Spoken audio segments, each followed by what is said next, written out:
Estaba parada frente a la ventana, con el teléfono pegado al oído, viendo cómo el viento levantaba la orilla del vestido de luto que había colgado en la puerta del armario la noche anterior. Era de seda azul oscuro, sencillo y discreto. Algo que pensé que a Javier le habría gustado. Todavía no me lo había puesto. Seguía esperando la hora y el lugar. Marisol contestó al segundo timbre. Su voz era firme, casi alegre. «Oye, hola, Carmen, hola», dije. Quería preguntar, ¿a qué hora es el servicio? No estaba segura si sería algo privado o... Hubo una pausa, justo lo suficientemente larga para sentirse extraña. Luego dijo, «Ay, lo enterramos ayer». Parpadeé. «Lo hicimos pequeño», añadió, casi con dulzura. «Solo los más cercanos».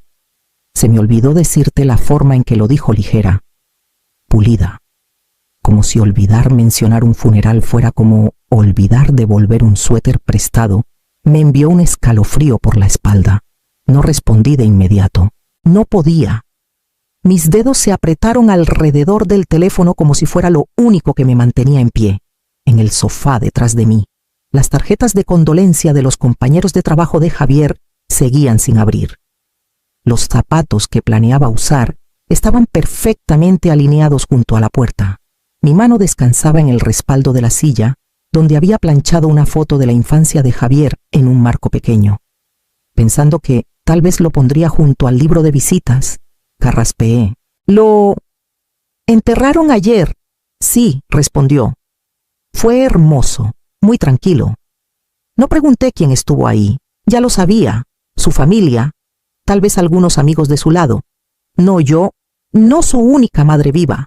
No la mujer que estuvo a su lado en cada fiebre y visita al hospital cuando era pequeño. No la que una vez le cantó para dormir mientras estaba de pie con los pies adoloridos. Entiendo», dije. Mi voz no sonaba como la mía. Hubo silencio al otro lado, un silencio cómodo, como el de alguien que acaba de tachar la última tarea de su lista. Cuando colgué, me senté en la mesa de la cocina y miré la taza que había llenado pero nunca tomé. El vestido colgaba en silencio en el cuarto, intacto, todavía esperando, todavía creyendo que tenía a dónde ir. Fue entonces cuando el peso me golpeó. No solo la pérdida, sino la decisión que tomaron de mantenerme al margen. Todo empezó con un aviso de renta atrasada. Javier apenas se había mudado con Marisol. Esto fue antes del compromiso, antes del silencio.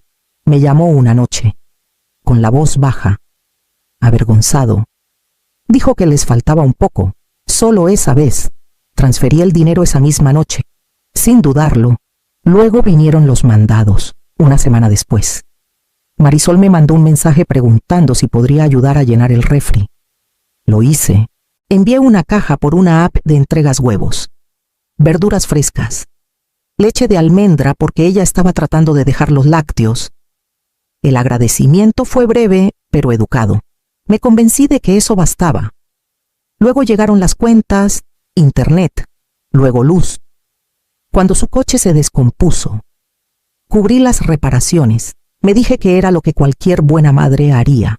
Cuando se comprometieron, lloré, no de alegría, sino de alivio. Tal vez ahora las cosas cambiarían.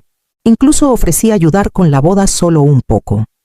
Marisol dijo que no querían nada grande, pero de alguna manera terminé pagando el depósito del lugar. Le dije a todos que era un regalo. Me dije que era una inversión, pero con los meses sentí que Javier se alejaba. Las llamadas se hicieron más cortas. Las visitas eran raras. Cuando lo veía, era educado, pero distraído, como un invitado en mi casa. Le ponía comida en las manos, preguntaba por su trabajo, ofrecía sobras para Marisol. Siempre sonreía y asentía, pero el cariño se había ido. O tal vez solo imaginé que alguna vez estuvo ahí, incluso cuando lo sentía. No paré. Seguía enviando tarjetas de cumpleaños con cheques dentro, regalos de Navidad, mandados durante la temporada de gripe, mensajitos solo para decir que esperaba que estuvieran bien. A veces Marisol respondía, la mayoría de las veces. No, y aún así, nunca consideré dar un paso atrás. Pensé que si seguía siendo útil, recordarían que era familia, si seguía siendo generosa. Me querrían lo suficiente como para mantenerme cerca. Pensé que estaba construyendo un puente, pero ahora, sentada en mi cocina mientras el vestido que compré para el funeral de mi hijo cuelga sin usar, veo lo que realmente estaba construyendo. No un puente, un camino, un sendero de ida que me llevó directamente a mi propia exclusión. Miré mi café intacto y me di cuenta de que no solo estaba llorando a mi hijo, sino a la persona que había sido para él, y a la que nunca fui para ella. Pasó una semana antes de que volviera a saber de ellos. La llamada llegó 7 días después del funeral de Javier, un lunes. Justo después del mediodía, reconocí el número de Marisol antes de contestar. No dudé, pero tampoco corrí. Dejé que sonara 2 veces. Hola, su voz estaba tensa. Con esa urgencia pulida que solía guardar para sus videos en redes. Carmen, hola. Perdón por molestarte, sé que las cosas han estado pesadas, pero quería checar. Olvidaste mandar la renta. No dijo hola, no preguntó cómo estaba, no dijo nada sobre el funeral, ni sobre Javier, solo eso, la renta. No hablé de inmediato. Miré los trastes secos en el fregadero y dejé que el peso de sus palabras se asentara. Ella tomó mi silencio por olvido y lo llenó rápido. Es que nuestro casero está poniéndose pesado. Dijo que estamos atrasados, y si no lo mandamos esta semana, podría empezar un proceso. Normalmente lo mandas el primero. Supuse que, con todo lo que ha pasado, cerré los ojos. Luego dije, con una voz tan calmada que hasta a mí me sorprendió, no te dije. Hubo una pausa. ¿Decirme que solo ayudo a la familia? Ella inhaló como si fuera a hablar. Pero no esperé la respuesta. Terminé la llamada y puse el teléfono boca abajo en la mesa. Mis manos no temblaron. No esta vez. La habitación estaba en silencio. De esa manera densa que a veces tiene el duelo, pero bajo ese silencio. Algo se movió. No era culpa. No era duda. Era algo que no había sentido en mucho tiempo. Control. Me levanté. Caminé hacia la ventana y vi cómo el viento rozaba el árbol que Javier solía trepar cuando tenía 9 años. Las ramas estaban más delgadas ahora, pero aún resistían. Yo también. Esa noche. Abrí un cuaderno en blanco y escribí una sola palabra en la parte superior, cuenta. Luego comencé a sumar. El cuaderno se llenó más rápido de lo que esperaba. 500 pesos al mes de renta durante 43 meses. 21.500 pesos.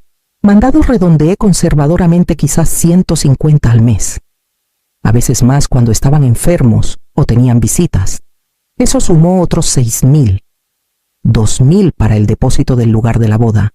800 para la emergencia dental de Marisol.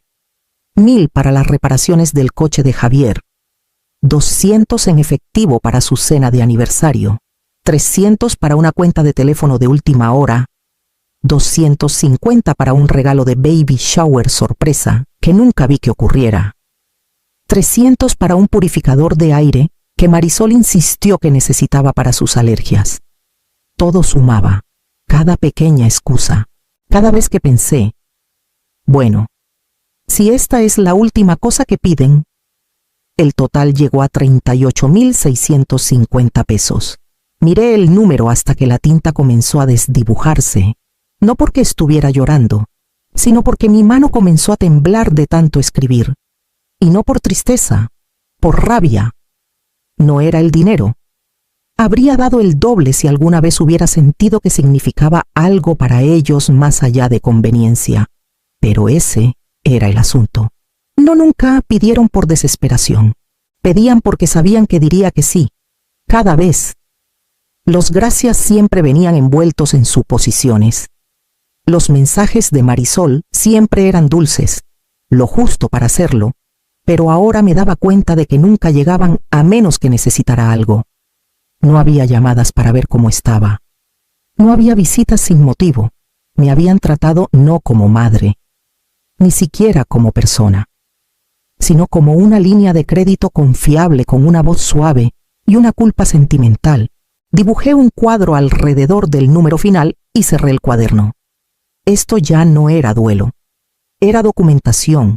Fui al cajón de la cocina y saqué la carpeta donde guardaba los viejos registros escolares y recibos de hospital de Javier.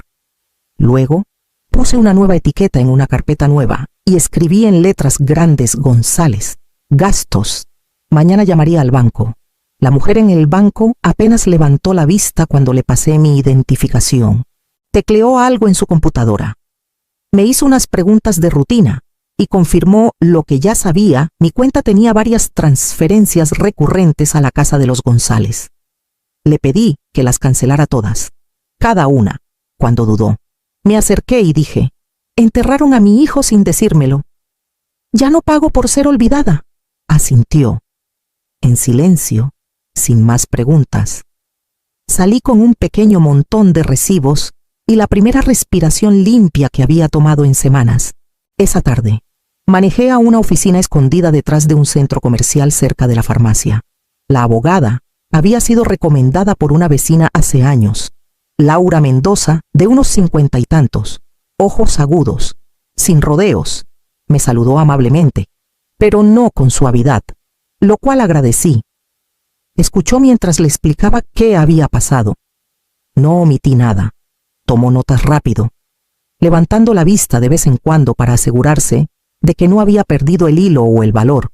Quiero revisar mi testamento, le dije, y quiero asegurarme de que no puedan impugnarlo después. Asintió. Entonces lo ponemos por escrito, lo atestiguamos bien y guardamos una copia donde nunca puedan tocarla. No preguntó por qué lo hacía ahora. No necesitaba hacerlo. Estaba escrito en mí. Cuando llegué a casa, comencé a juntar documentos, libretas de ahorro, formularios de seguros, cartas, en el fondo de mi cajón, bajo un sobre con recibos viejos. Encontré algo que no había visto antes. Una página doblada con la letra de Javier, fechada 2 meses antes de que muriera. No tenía destinatario. No estaba terminada. Solo unas líneas. Mamá, sé que no he hecho las cosas fáciles. Debía haberte defendido más. Debía haber llamado. Marisol. La frase se cortaba, sin disculpas. Solo el esbozo de una... Lo miré por un largo rato, esperando que algo encajara. Tal vez un cierre, o perdón. Pero todo lo que sentí fue el espacio entre lo que pudo haber hecho y lo que no hizo. Guardé la carta en la carpeta marcada personal y tomé mi teléfono. Era hora de cambiar las cerraduras. Estaba cortando manzanas cuando escuché que la puerta principal se abrió. Al principio, pensé que tal vez era el cerrajero. Regresando había mencionado que necesitaba volver para ajustar el cerrojo. Pero cuando entré al pasillo, vi a Marisol parada en la entrada, sosteniendo una carpeta, flanqueada por 2 hombres que no reconocí. Uno era joven, ajustando nervioso la correa de su mochila de laptop. El otro iba de traje. «¿Todavía tenías llaves?», dije. No como pregunta, Marisol no respondió de inmediato. Miró alrededor de la sala como si buscara algo o alguien. Luego sonrió con esa sonrisa cuidadosa suya. «Estábamos preocupados por ti, Carmen». Uno de los hombres dio un paso adelante. «Soy Ricardo López, asesor legal de la señora González. Estamos aquí por preocupación por tu bienestar. Marisol nos dice que has mostrado un comportamiento inusual, retirada financiera, aislamiento social, ideas paranoides». El más joven añadió: «Nos gustaría hablar contigo sobre asignar un conservador financiero temporal. Solo hasta que las cosas se estabilicen». Crucé los brazos. «Están en mi casa sin permiso». López sonrió como si eso lo mejorara. «Entramos con llaves proporcionadas por tu familia. No teníamos intención de alarmar». Saqué un sobre del cajón junto a la mesa de la entrada. «Estos son documentos legales actualizados de mi abogada. Testamento, poder notarial, protecciones bancarias, todo presentado y notariado la semana pasada». «¿Y esas llaves?». Asentí hacia la que aún tenía Marisol en la mano. «Ya no funcionan. Las cambié ayer. Tuvieron suerte. No había probado el cerrojo de abajo aún». El silencio fue satisfactorio. «Quiero que todos se vayan», dije, con voz firme. «No tienen acceso legal a nada en esta casa. y estoy en pleno uso de mis facultades. A menos que quieran intentar probar lo contrario, Marisol pareció sorprendida por un segundo lo suficiente para ver que no estaba saliendo como lo había planeado. Luego, sus labios se abrieron como si fuera a girar la situación, a encantar, a suavizarlo, pero ya estaba caminando hacia el teléfono. Les doy 5 minutos para salir de mi casa. Después de eso, llamo a la policía. Se fueron en 3. La sala del tribunal era más pequeña de lo que esperaba, sin techos altos ni pasos resonantes, solo 4 paredes, una mesa larga y sillas que crujían si te sentabas con fuerza. Marisol volvió a vestir de negro. No de luto, sino de un negro estratégico elegante, serio, empático. Se sentó junto a su abogado, susurrando algo, asintiendo como si esto fuera solo una molestia rutinaria. Su rostro estaba compuesto, profesional. No me miró. Cuando entró el juez, todos nos levantamos. Luego comenzó. El abogado de Marisol habló primero. Me pintó como una mujer mayor, abrumada por el duelo y la confusión. Dijo que me había aislado, que había cortado la comunicación, que había dejado de cumplir con obligaciones familiares. Usó palabras como errática e impulsiva. Insinuó que había sido manipulada por extraños. No mencionó los 38,000 pesos que había gastado en 4 años. Marisol tomó el estrado. Secó sus ojos mientras hablaba de Javier. Dijo que me extrañaba. Dijo que nunca quiso excluirme del funeral, que fue una decisión de última hora, tomada bajo estrés. Luego miró directamente al juez y dijo: siempre he visto a Carmen como una segunda madre. Por eso ha sido tan doloroso verla caer en este declive. Cuando fue mi turno, no discutí. No intenté igualar su actuación. Simplemente entregué la carpeta testamento notariado, estados de cuenta, recibos. Hablé con claridad. Expliqué la cronología. Enlisté cada transacción que hice para apoyarlos y cada intento que hice por mantener una relación. Luego se levantó Elena, mi vecina. Le dijo al juez que me visitaba seguido, que era lúcida, fuerte, deliberada, que cocinaba mis propias comidas, manejaba mis propios asuntos y la ayudé con sus impuestos el mes pasado. El juez tomó una larga pausa antes de hablar. El tribunal no encuentra evidencia de capacidad disminuida. Las decisiones financieras de la señora Morales son su derecho. Petición denegada. Los labios de Marisol se tensaron. Esta vez no lloró. Fuera del tribunal. No dije una palabra. No la miré. No esperé a que el nombre de Javier surgiera, ni a que alguna disculpa de última hora cayera de su boca como gracia. Solo pasé junto a ella y empujé la puerta. El sol afuera era de una claridad cruel, pero el aire estaba limpio, y mi nombre seguía siendo mío. Elena vino al día siguiente con 2 vasos de papel y una manga de galletas de mantequilla. Tocó como alguien que ya sabía la respuesta, suave pero segura. Pensé que necesitarías algo calientito, dijo, entregándome el vaso. Nos sentamos en el porche, viendo cómo la brisa levantaba las esquinas del arriate. Por un rato, no hablamos, solo tomamos, solo respiramos. Luego dijo: mi hija no me habla desde hace 5 años, no desde que dejé de pagar su hipoteca. La miré, le dijo a todos que estaba enferma, que estaba perdiendo la memoria. Incluso trajo un abogado a mi puerta una vez, igual que tú, Marisol. No pedí más, pero ella lo dio de todos modos. Me contó sobre los años que pasó esperando gratitud, suavidad, una prueba de que el amor podía regresar si solo eras paciente. Dijo que esperó demasiado, que cuando finalmente dijo que no, fue como apagar un interruptor que ninguna de las dos podía volver a encender. A veces pienso que ella quería la versión de mí que no pedía nada, dijo, la que pagaba. Sonreía y desaparecía cuando se lo pedían. Asentí. Conocía demasiado bien esa versión de mí misma. Nos reímos una vez, solo una, por algo pequeño. Ni siquiera recuerdo el chiste, pero se sintió honesto, se sintió limpio. Hay un alivio especial en ser entendida sin necesidad de explicar. Sentada junto a Elena, no me sentía como una mujer que acababa de salir de un tribunal. No me sentía como alguien traicionada, compadecida o descartada. Me sentía vista. Terminamos nuestro café en silencio, pero no era pesado. Ella se levantó, me dio una palmadita en la mano y me dijo que regresaría la próxima semana con barritas de limón. Después de que se fue, entré y saqué el borrador de mi Nuevo Testamento. Lo leí de nuevo, despacio, asegurándome de que aún dijera todo lo que necesitaba decir. Mañana lo firmaría. Firmé la última página sin ceremonia, solo tinta, un testigo y un asentimiento silencioso de la señora Mendoza. Nada de herencia para Marisol, ni un peso.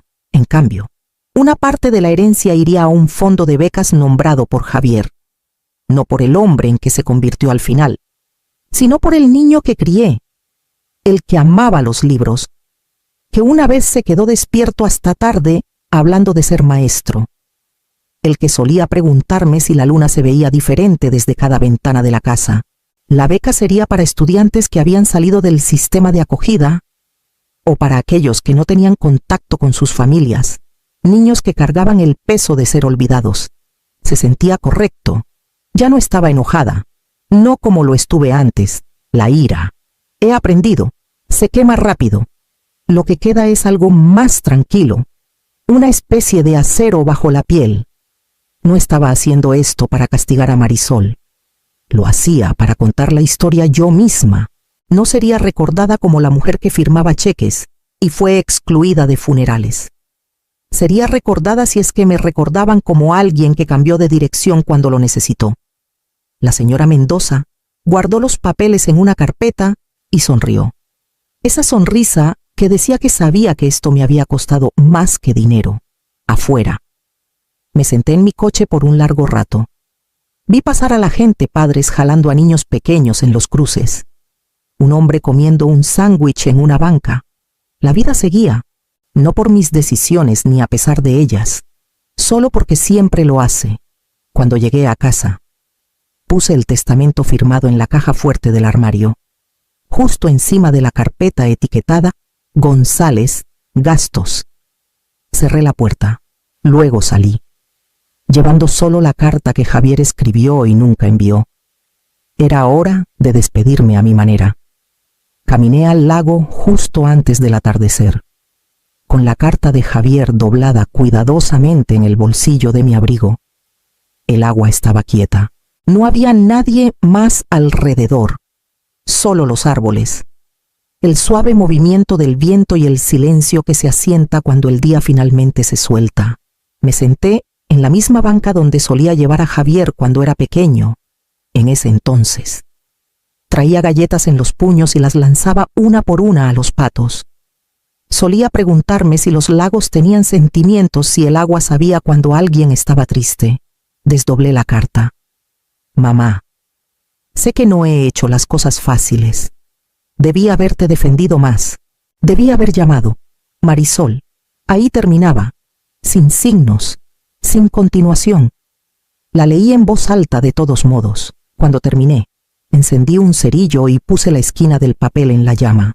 Se prendió lentamente, encogiéndose, siseando. Lo dejé caer en la lata de metal que había traído. Cuando fue ceniza, la esparcí al viento, no al lago, al aire, como un susurro. Este fue su funeral, el mío. No lloré. Ya lo había hecho en cuartos más silenciosos, detrás de cortinas cerradas. Esto ya no era sobre el duelo. Era sobre reclamar una despedida que me habían robado. Pensé en el vestido colgado en mi armario, todavía sin usar, todavía esperando. Ahora lo regalaría. Alguien más podría usarlo. Alguien que no había sido desinvitada del final de su propia historia. Susurré al viento. Te perdono. Luego, tras una pausa, más suave aún, pero nunca te debí esto. Cuando me levanté, una brisa recorrió los árboles, no fuerte, no ruidosa, solo lo suficiente para recordarme que el mundo seguía girando, incluso sin respuestas, incluso sin cierre, y yo seguía aquí, completa. Finalmente, cuando regresé a la casa, no llevaba nada conmigo,